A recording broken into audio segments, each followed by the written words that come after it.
What's up, guys? Welcome back to yet another installment of NASCAR news discussion. We got some more. I got some more news for you discussing Casey Kane and his ride for 2017. So, if you guys don't know that Casey Kane will not drive, well, you probably already know this, but Casey Kane is not going to drive for Hendrick Motorsports next year. All of his sponsors are leaving him. Great Clips, Farmers Insurance. Yeah, they're leaving him. But a lot of people are going to be asking, wait, didn't he win the Brickyard 400? Well, here's the thing. They already planned this decision early on. So, yeah, and plus, and so, yeah, and I'm pretty sure Farmers and Great Clips left because Casey King wasn't doing that too well in his, wasn't doing all that too well. But hey, and a lot of us were wondering, is he gonna ride it? Is he gonna get a ride next year? Well, today it's officially been confirmed that Casey King will drive the number. Holy crap! Oh, sorry, I almost dropped the camera there. He will drive the 95 car for Levine Racing next year. Don't have a Michael McDowell diecast, so I had to use my McQueen one. But yeah, basically, Casey King will drive the 95 next year for Levine Racing. And I'm about to discuss some,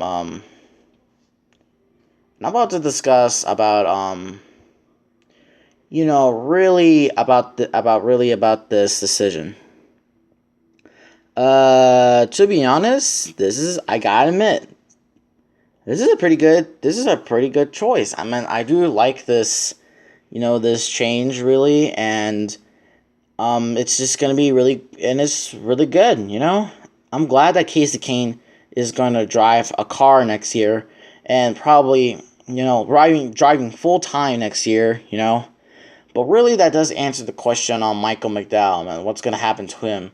Michael McDowell joins Matt Kenseth, Danica Patrick, and Eric Almirola for no rides next year. So, yeah, there's a lot of open seats now for 2018. Like, for instance, one is the 43 is open, but that's probably going to go to Darrell Wallace Jr. And plus, the 10 is available as well, but don't know if Tony Stewart will choose any of these guys. I mean, Danica Patrick is certainly not coming back, and Eric Almirola, you're not going to choose him because Smithfield Foods is basically going to stay away from Eric Almirola. Don't know about Matt Kenseth though, but I wanted to make another video where I discuss where these drivers may go, or maybe we'll see when they announce it maybe a couple of months later or something like that. I don't really know. But yeah, plus I feel like Levine Racing has a good driver on their hands because really Michael McDowell, even though what makes him kind of, I mean, he's not as popular really, Michael McDowell, in my opinion. I mean, one thing that people kind of remember about him, and that is that he had that big crash in Texas. He had that really bad crash in Texas, which I think that's what people would really remember him for, really. So yeah, and plus Casey Kane will be driving the new Chevrolet Camaro. Will be driving the new Chevrolet Camaro. So that's pretty good. Okay, so now, all right. So now we're gonna discuss about Really, we're gonna be discussing now about And alright, I want to touch on some other news, and that is that Casey King will be switching crew chiefs. Yeah, for the last 10 races, he'll switch a crew chief. I forgot his name, but just wanted to point that out there that Casey King his crew chief he'll have a different crew chief, and I heard from other people that the other crew chief was pretty good. I forgot his name, but Casey Kane But yeah, I just want to mention that. Want to mention that. All right, so I think we should talk about Sunday's race as well. So yeah, yeah, yeah, and so this Sunday was the first race of the playoffs, which was at Chicagoland Speedway for the Ninja Turtles 400. Kyle Busch started on the pole. Stage 1 was pretty clean for the most part. No cautions. There were some green flag pit stops. A lot of speeding penalties. Like, for instance, like Mark Truex Jr., Austin Dillon, a lot of other drivers. Yeah, NASCAR's been busting drivers for pit road penalties. So, yeah. And Ricky Stenhouse Jr., he got a penalty when he ran over the commitment line. So, yeah. Stage 1 was won by Kyle Busch. And then in Stage 2, it was clean as well. No cautions, no debris cautions or wreck cautions.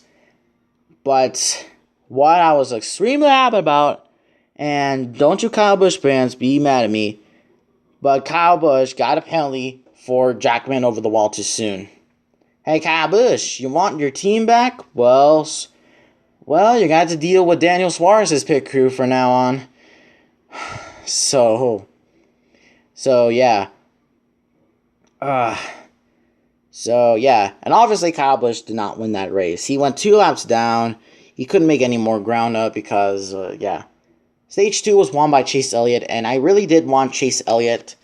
I really did want Chase Elliott to win at the Chicagoland race, but no, not really. But nah, he didn't. But then in Stage 2, there were two more cautions. One for Jamie McMurray spinning down the backstretch, and one for Eric Jones spinning in the grass.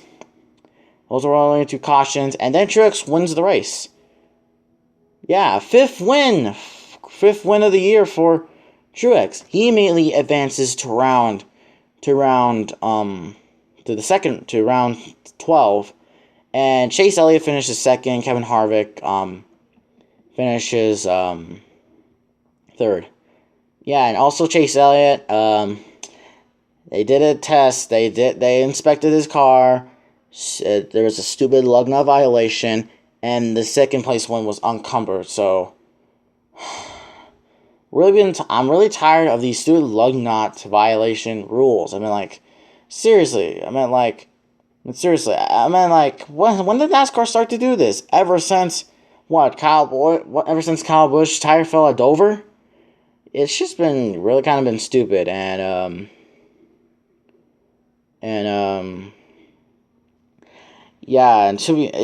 this happened. Even though this wasn't a win, guys, if you don't know, the Southern 500, the Southern 500 win by Danny Hamlin was unencumbered.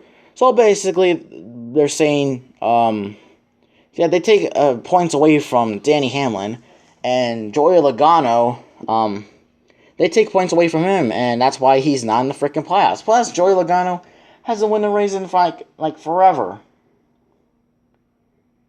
But yeah, that was just my opinion on this. So yeah, overall, it was a pretty good race. It was clean, which, when we get to Talladega, don't know what's gonna happen in New Hampshire, but let me just say, Kyle Busch or Mark Truex Jr. probably get the pole. One of them may not win, and maybe someone else will probably win at Loudon. For Dover, I don't know either, but I feel like that really the guys who aren't going to advance are Casey Kane, as we have in front of here, Ryan Newman, think Ricky Stenhouse Jr. and Jamie McMurray. Those guys aren't going to really advance because I don't really understand how Jamie McMurray made the playoffs at all.